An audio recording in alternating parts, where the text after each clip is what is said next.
Welcome to the Confidence Through Health podcast. My name is Jerry Snyder. As a health, wellness, and sports performance coach, my goal each week is to bring you experts to help you take control of your health and build your self-confidence. Thanks for including me today on your journey to better health. I want to say thank you to Social Media Cowboys for sponsoring this week's episode of the Confidence Through Health podcast. If you need help with a website, if you need social media needs for your business, if you need help with AdWords, SEO, all those things that you know you should be doing, but you are too busy to do or you're too confused about, they are the experts that you need in your corner. If you're interested in launching a podcast, such as mine, they help me edit my podcast and do a fantastic job making sure that all of the technical side of it is handled and we launch a nice, neat, edited podcast episode each week. So I want to thank Social Media Cowboys for their continued sponsorship of the Confidence Through Health podcast. You can find them at socialmediacowboys.com, or you can find them as well with other sponsors at confidencethroughhealth.com. So Frank, I want to thank you for being a guest on the Confidence Through Health podcast. Well, Jerry, thanks for having me. In reading your bio and everything that you've done, you've got quite a bit of business experience mixed in with now some medical experiences, is working with the clinic by Cleveland Clinic. But tell me how all this came about as far as like what drove you to be where you're at now. Yeah. Well, I've always been involved in sort of the intersection between direct-to-consumer businesses, healthcare, and technology. What really drew me to the clinic by Cleveland Clinic was the fact that we were applying technology in a way to allow people around the world to access world-class medical specialists. And if you think about, most people do not necessarily even, know physicians at some of the top universities. They wouldn't know where to start, or they're geographically it's not convenient. If you're somewhere in the Midwest, you may not have access to a top medical center, or you would have to travel. So the fact that we could apply technology to bridge that gap, both to eliminate the geographic challenges, but also to help connect the dots where people just don't know where to turn when they're dealing with a consequential diagnosis. Yeah. Well, and that's a huge piece of adding technology into the healthcare world, right? Is that the expanse of what we're able to do, because it's no longer, okay, I'm landlocked into this is how far I'm willing to travel to go see somebody, to now it's whether it's you or your doctor who's reaching out for help. It can be anybody in the world.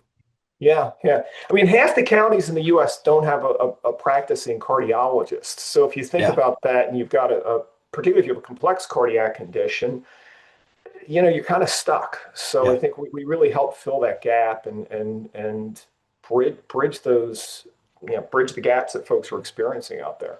Right. And a lot of what the clinic by Cleveland Clinic is built on is the second opinion, the virtual second opinions, correct?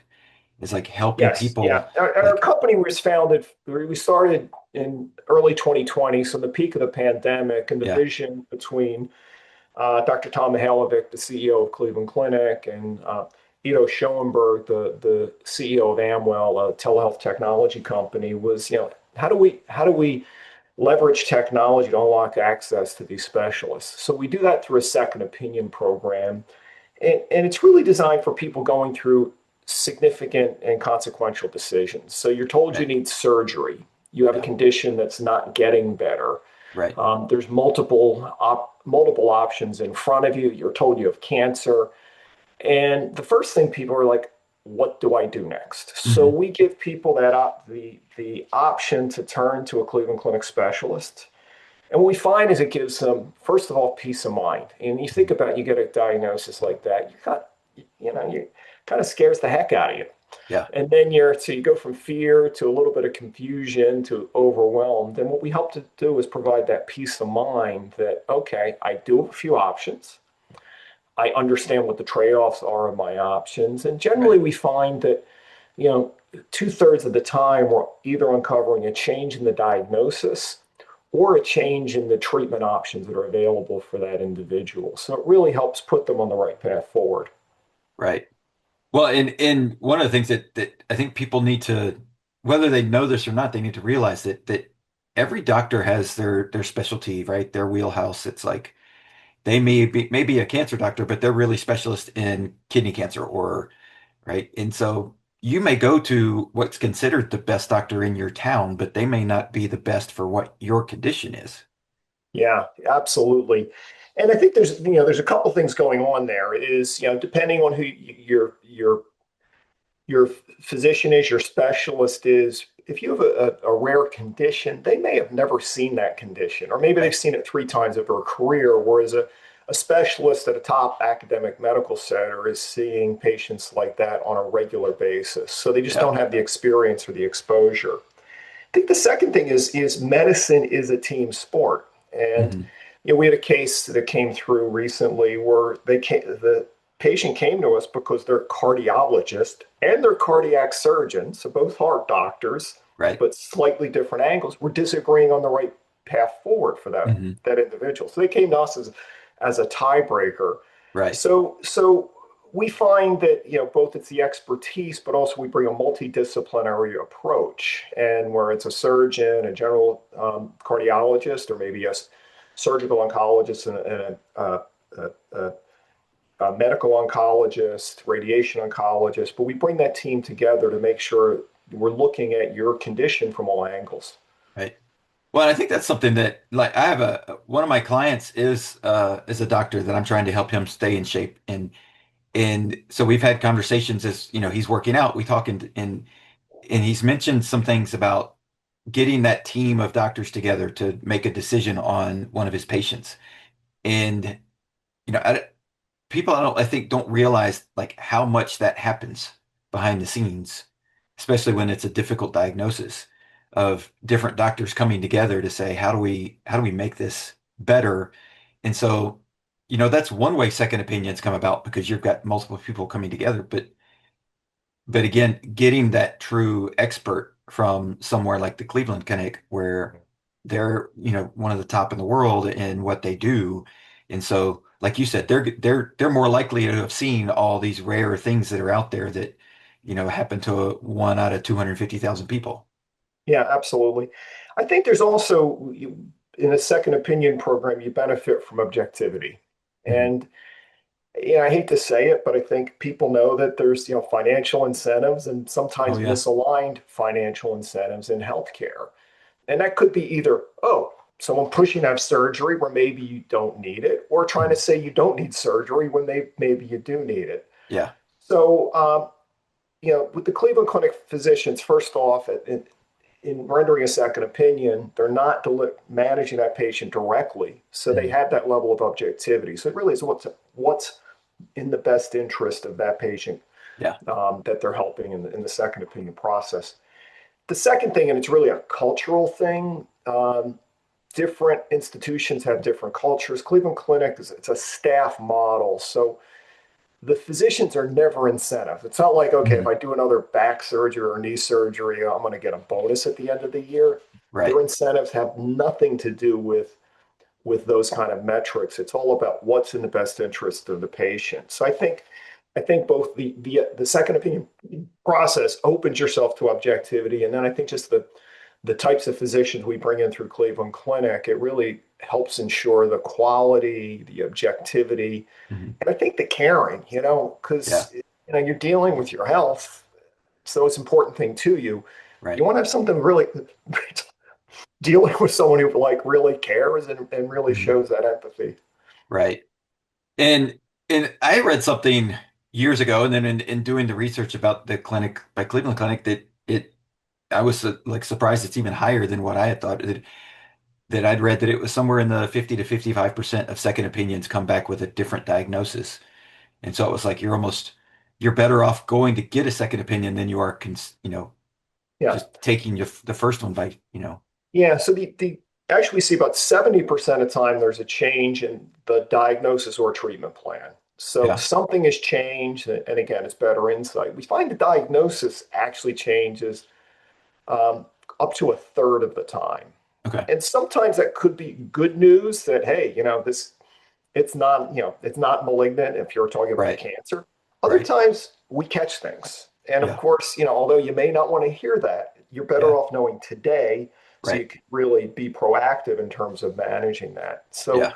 we find uncovering those changes really is helpful. And it provides, again, the insight to make sure you're doing everything possible that you can Mhm. do and doing the right thing.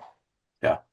Well, and it also allows, like you said, because they're objective and they're looking at it from the standpoint of like the whole patient sometimes, because a lot of times doctors they don't have a lot of time with the patient and the patient's going, but this is where I hurt. This is where my pain is. This is where my difficulty is. And so they zero in on one thing and might miss the actual root cause, which is something else in the background. Yeah, and I think generally, I think most physicians in this country really are in it for the right reason. They're Hmm. trying to do a good job, but they're running in the pressure of they're operating on 15 Yeah. minutes slices of time. They have patient backlogs, they have documentation backlogs. So I do believe most physicians really genuinely are trying to do Hmm. a good job for their Yeah. patients, but sometimes again, it may be outside of their expertise. There may be complicating factors that they miss. So we Yeah. help provide that, that backstop. And, we look at it as support for that local physician. Right. Um, in Most of the times we do a second opinion, we're doing it under a peer-to-peer model. So we are involving your local physician. We're sharing the written report from your second Right. opinion with the local physician. Because ultimately, most people are going to be able to deal with and treat their condition locally. They're not going to Mhm. have to travel Right. to Cleveland to have their condition taken care of. So we want to make sure that we make it easy for a local care team um, to manage that process. Sometimes it's also a recommendation that if someone's run into problems with their current physician, that Right. we'll recommend an alternative. We had a 70-year-old person who had dealing with back pain, low back pain for years, had gone through multiple surgeries, and was told that basically you just got to live with it, use Mhm. opioids, and kind of bear with it. And this person was Right. like, I don't want to do that, and came to us. And he was very hesitant because the local physician was a well-renowned local Right. neurosurgeon, and like, Right. okay, this guy has a great reputation.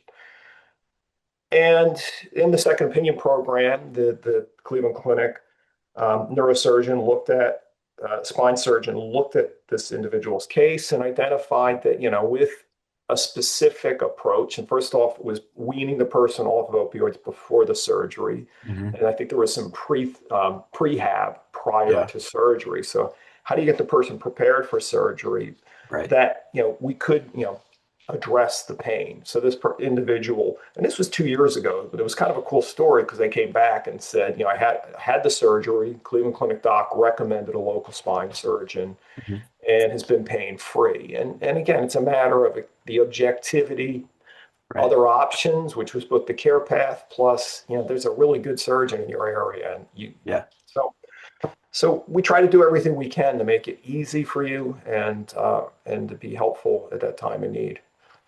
And so how do the in response to the people that have, gotten their second opinion, how do their local doctors tend to feel about this? Are they okay with second opinions? Is it something that it's like, why are you questioning me? What's the feel? Yeah, it's yeah. My guess is the local guy in this last example wasn't totally happy, Sure. Sure. but generally physicians are very open to the second opinion. Hmm. Most physicians believe medicine is a team sport, that they're, if they think about their medical education as well as how they typically operate. So Hmm. they welcome it. There were in our recent survey, it was over 70% of physicians are open to and would recommend a second opinion to their patients. And frankly, we kind of believe that if your physician is not open to it, Hmm. you may have the wrong physician Right. because they're they're probably very much rigid and stuck in their ways. Yeah. Um, and that's not what especially with the technology advances today, um, because getting that second opinion as far as getting all the data that the doctor at the Cleveland Clinic needs, right? The test results and all that kind of stuff. Like that's a pretty quick process nowadays. Yeah, we're able to turn around the second opinion in 2 to 3 days once we have medical records, Hmm. and which includes the imaging as well as pathology. Hmm. Which so you know are unfortunately in 2025, getting medical records is not always as easy as you'd think. You know, Yeah. about half the time we're able to do it electronically, and pretty much it's instantaneous. Right. But there's still times, believe it or not, we're getting faxes, and Oh, it wow. blows your mind that we're getting faxes. But that's part of it is the confidentiality Sure. and trying to secure the patient data. So we do Yeah. whatever when we have a team that all they do is get medical records from the different institutions, Right. index it for the physician, to make sure it's easy for the physician. The other thing is there's kind of two other angles from a technology standpoint. I think one is just if you look at advances in medicine, just how quickly things are moving in things like gene therapy, new Hmm. cancer treatments, that it really is hard for any individual physician to, Yeah. particularly for more rare conditions, to stay on top of it. So that's sort of Hmm. the benefit of an academic medical center, is that they really are top of their game, Right. whether it's a clinical trial that may be going on for a new cancer treatment, and we often will recommend folks for those clinical trials. The other thing is, and I'm not sure if this is technology or innovation, but Cleveland Clinic is very much subspecialty based. So Hmm. you're not going to see a cardiologist. You're going to see someone who's deals with mitral valve, and that's really where they Right. subspecialize.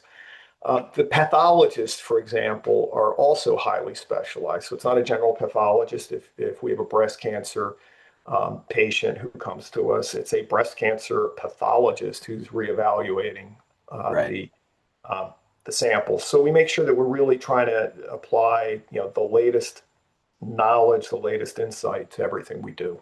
Yeah.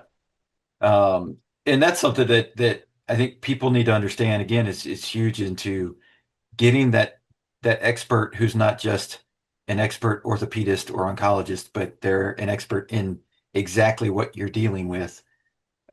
Which, your doctor may have seen once in the last decade, and these doctors are seeing it every day.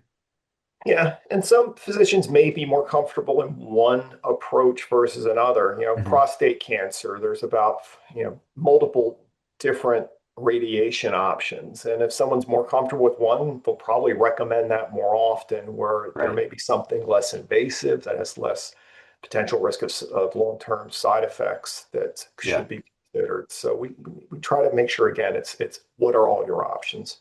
Right.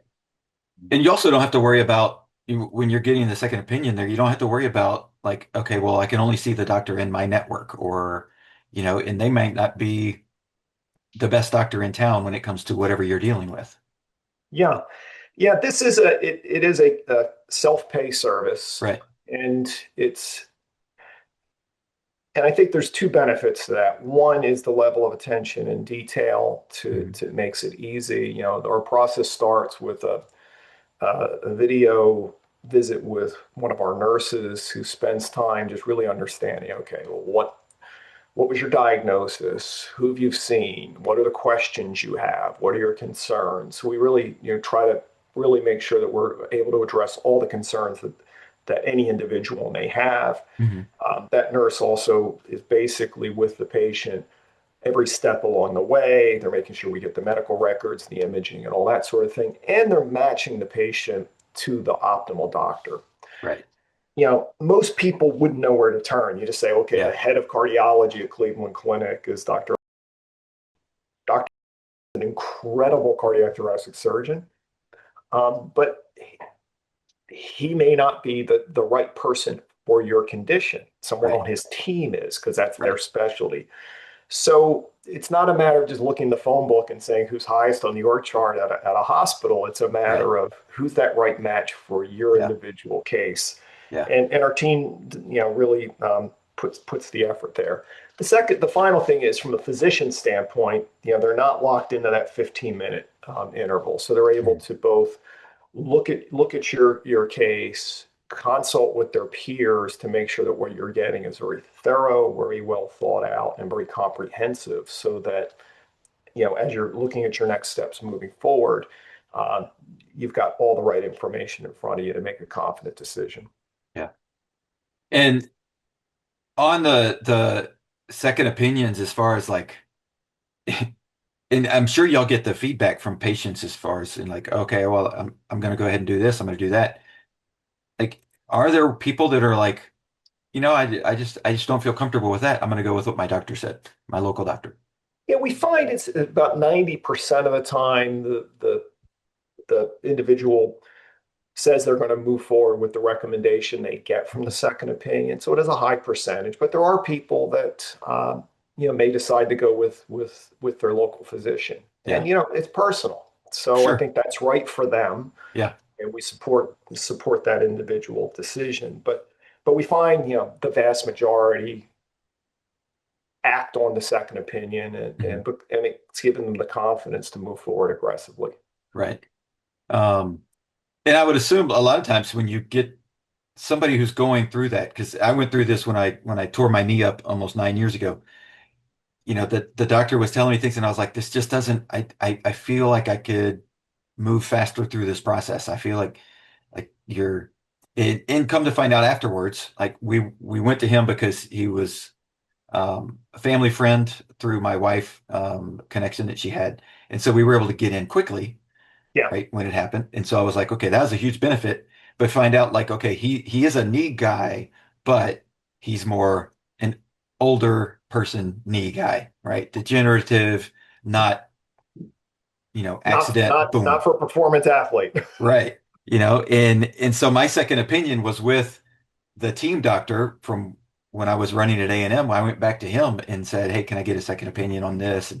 And it was funny because I showed up. He had seen the MRI, he'd seen everything, and this was probably 2 months into the process. And he was like, "Why are we here?" And I said, "Well, I need to know if I can start running. The other doctor said I need to wait another 3 months before I can start running, but I feel like I can start running." And he looked at me and he was like, "Are you already running?" And I was like, "Well, yeah, with the brace on a treadmill with the PT. I'm running like 4 or 5 minutes at a time." And he was like, "Okay, so why are you really here?" I was like, "Well, my wife is scared." And he looked at her and said, "If he had eligibility, I'd put him on the field today." And she was like, "Oh." He goes, "Yeah, we see this injury all the time. It's a sports injury. He's fine. As long as he's wearing his brace, he's going to be good."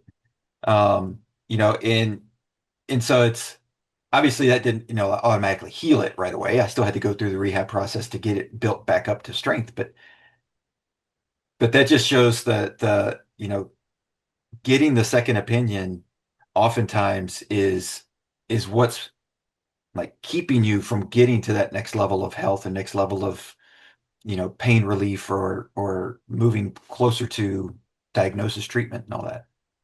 Yeah, yeah, yeah. No, it really can be that answer folks are looking for that helps them move forward.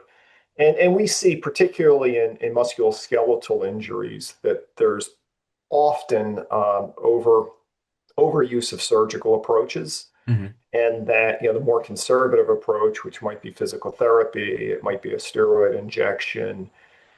First off, less downside risk, Right. and can get you back on the field, as you said, quicker Yeah. than if you had to go through surgery and a surgical rehab. So there's Yeah. there's absolutely something there. And there's one other point you raised that I just wanted to spend a minute on was getting in to see a specialist. Hmm. And that, geographical location aside, if you look at the waiting times for specialists, Hmm. particularly at top institutions, it could be, 1 to 2 months before Yeah. you could get in to see a specialist, and maybe long and actually longer for certain Hmm. conditions. So that speed of access becomes really important, and that's something we've really designed our process around. Hmm. First off, we have nurses available on a daily basis, so generally you can have the intake within a day or two of scheduling online. Right. And we've structured it with the physicians to make sure that we're getting that quick turnaround time, because they know that people are doing a trade-off. I might Right. need surgery next week, or Yeah. I need to address this diagnosis, rapidly. So we really try to shorten that length to access the physician, access the specialist, so they have the information you need. So that brings up the question, you go to your family doctor for the initial visit because you're like, okay, I've got some pain, I don't know what it is, discomfort, like, and they run the tests. They come back and they say, okay, it may be this, we need to send you to a specialist. At that point, is it viable to say, okay, I need to go ahead and contact the clinic, by Cleveland Clinic, to get the second opinion, knowing that it may be 2 months before I actually get an opinion? Typically, I'll take a step back and say it depends, as Yeah, everything. yeah. The key thing, one of the beauties of a second opinion is you've typically had all the diagnostic testing Mhm. necessary for, for a remote physician-patient interaction. Right. So if it was knee or back, the x-rays, the MRI's been done. If it's cancer, the pathology has been run. There's been Yeah. imaging run. Cardiac also, again, there's been extensive testing. Right. And having the testing is really critical to do it effectively. So generally, it works best if you've seen the specialist. Right. There's a definitive diagnosis, and Yeah.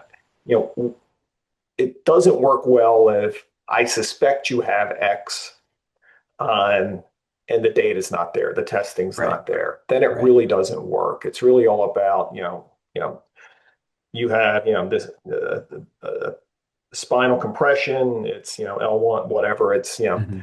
and you've got a specific recommendation for treatment, or we believe you have atrial fibrillation, and therefore Right. X, Y, Z. Yeah. So having a definitive diagnosis is critical. Sometimes that could be a primary care physician. It really depends on Hmm. how far they went along in the testing. Right. Okay. Okay. Um, and is that something that, like, if you're in the intake, and the nurse is going through everything, and obviously I would assume there's a checklist of, okay, you've had this test done, these things, depending on what the diagnosis was. Yes.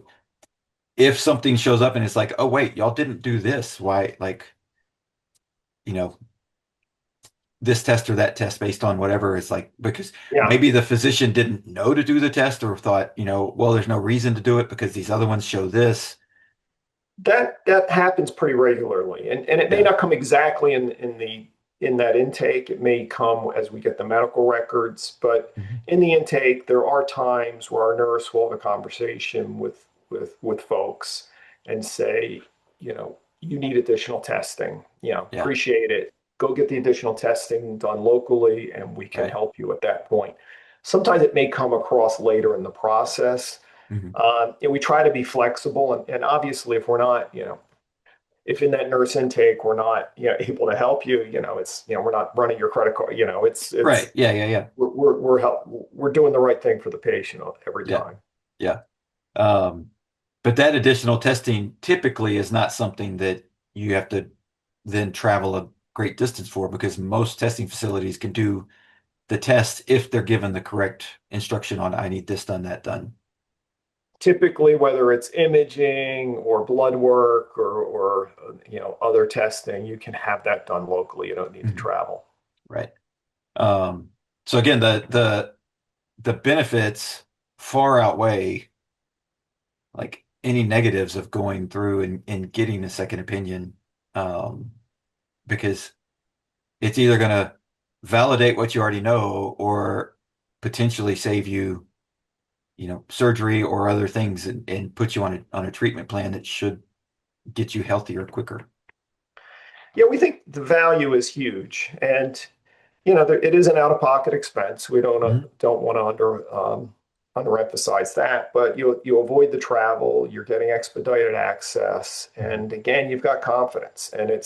it's that either I don't need surgery, we can monitor this, or I need to take care of this today, Right. but I know what I'm dealing with. Right. Right.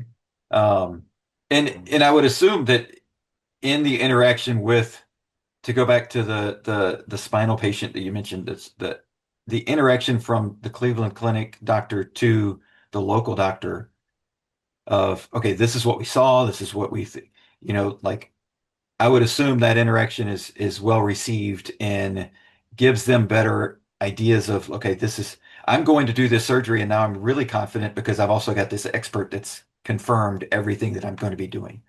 Yeah, again, 9 times out of 10, the interaction is very positive. Mhm. The local physicians are very receptive. There's often times where the local physician, the Cleveland Clinic specialist, will have a follow-up conversation. Okay, Mhm. you noticed and you recommended this. I have some questions. We try to make sure that we're facilitating that communication Yeah, to provide the best outcomes. right. That's awesome. Well, and that shows, that in of itself just shows how much the patient is at the forefront of every decision, and it's not a financial or something else that's driving it, because it would be easy to say, okay, go do this surgery and chalk this one, put it in the file cabinet and be done. Yeah, I mean, one of our core values is patient centricity. Mhm. It's really all about helping that individual, and we've really designed our processes with that belief in Yeah, mind. yeah. So for somebody who is listening to this and going, okay, I think I fall into a category where I'm gonna need a second opinion because I've either already had this diagnosis and things just aren't getting better, or I know I'm starting to deal with something, or in the future they have something come up. How do they connect with the clinic at Cleveland Clinic, or follow along online on what things are going on? Yeah. So our website is clinicbyclevelandclinic.com, Okay. and folks can go there and get information about the process, what to expect, pricing, etc. There's also our 800 number that's there. If they have, Mhm. follow-up questions, they can ask any questions they have. I mean, it really is a Yeah. low risk with a huge positive outcome. I'll also say that, people can go through the nurse intake. If they decide it's not for them, we're not going to charge them, but they've Right. um, at least explored the options. We try to make that available. Yeah. So yeah, clinicbyclevelandclinic.com. Awesome. All the information is there. We have a good set of FAQs to help folks understand the process. Awesome. Well, is there anything that we didn't touch on that would be helpful for somebody who is considering getting a second opinion? Sure, I guess I'd reinforce that, we are all responsible for managing our own health Mhm. care. We really are. It falls on us. It's important. And if you're not feeling confident about a diagnosis you may have been given, if you're just feeling like there might be something missing, trust your gut. A Mhm. second opinion is a great opportunity and a great option. Again, if you're dealing with a major decision, you're told you need surgery, you're just not responding to the treatment plan, Right. to get that expert opinion. And we find that most people who finish a second opinion program feel much more confident. Mhm. They have clarity in terms of their next steps, and it's really making a difference. So we suggest people entertain it, Yeah. explore it, and visit our website if you have any questions. We can help you in terms of next steps. Awesome. Well, Frank, I want to thank you for being a guest. I'm a huge proponent of getting a second opinion, as I've lived through that myself. And so I love the value that's provided, and that you're out there to be able to be, a resource for people with these not just life-changing diagnoses, and like you said, mentioned earlier, you hear this diagnosis and all of a sudden you just go, okay, now what next? I have no idea where to go, what to do, any of that kind of thing. But also adding in that potential financial windfall that could be, coming, as far as like, I've got all these bills, I've got all this stuff, like it's going to change my financial life. Um, and to get a second diagnosis that may be going, oh wait, you don't have to have that $200,000 surgery. You just need to do this, this, and this. It And that is, $200,000 surgery, forget about the surgery, may put you on a path where you're on specific medications as follow-up. Right. So it may be you're signing up for more than that surgery today. So Right. we really try to make sure that we help you really think through those options. No, that's awesome. So I appreciate it so much. Jerry, it was really great meeting you. I appreciate your time today. Thank you. Thanks for checking out the Confidence Through Health podcast. Please subscribe, post a review, share this episode with those you love who need a little extra help with their health journey. Visit allinhealthandwellness.com to learn more about the coaching programs that I provide. All episodes are produced by the Social Media Cowboys, your source for all online marketing needs. Go to socialmediacowboys.com for more information.